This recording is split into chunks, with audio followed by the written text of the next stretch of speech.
College ভর্তি 2024 যে centralise admission হচ্ছে সেখানে কিন্তু বেশিরভাগ সিট ফাঁকা থেকে গেছে। এই কারণে এবার স্কুলের টিচারদের কিন্তু বিষয়টি দেখার জন্য জানানো হয়েছে।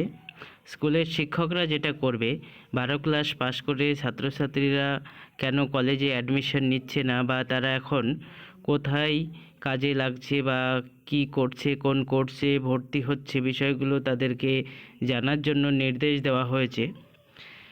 কলেজে 461টি কলেজ এই সেন্ট্রালাইজ পোর্টালে অংশগ্রহণ করেছিল। সেখানে দেখা যাচ্ছে 9,48,787টি সিট সংখ্যা ছিল, কিন্তু প্রথম দফায় কলেজে কিন্তু অর্ধেকও অ্যাডমিশন নেয়নি।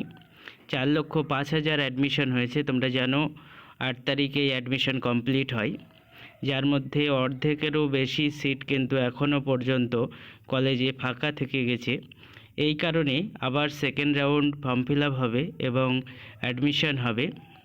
যারা এখনও ভর্তি হতে পারোনি তাদের জন্য কিন্তু আবার নতুন করে 7 তারিখের পর কিন্তু অ্যাপ্লিকেশন নেওয়া হবে এবং যারা ভর্তি ক্যান্সেল হয়েছে তাদেরও কিন্তু অ্যাডমিশন নেওয়া হবে। তোমরা ভিডিওটি সকলে দেখো এবং প্রত্যেকের মধ্যে শেয়ার করে দাও, যাতে বিষয়টি প্রত্যেকে জানতে পারে। পরবর্তীতে আবার নতুন করে কিন্তু কলেজে অ্যাডমিশন নেওয়া হবে।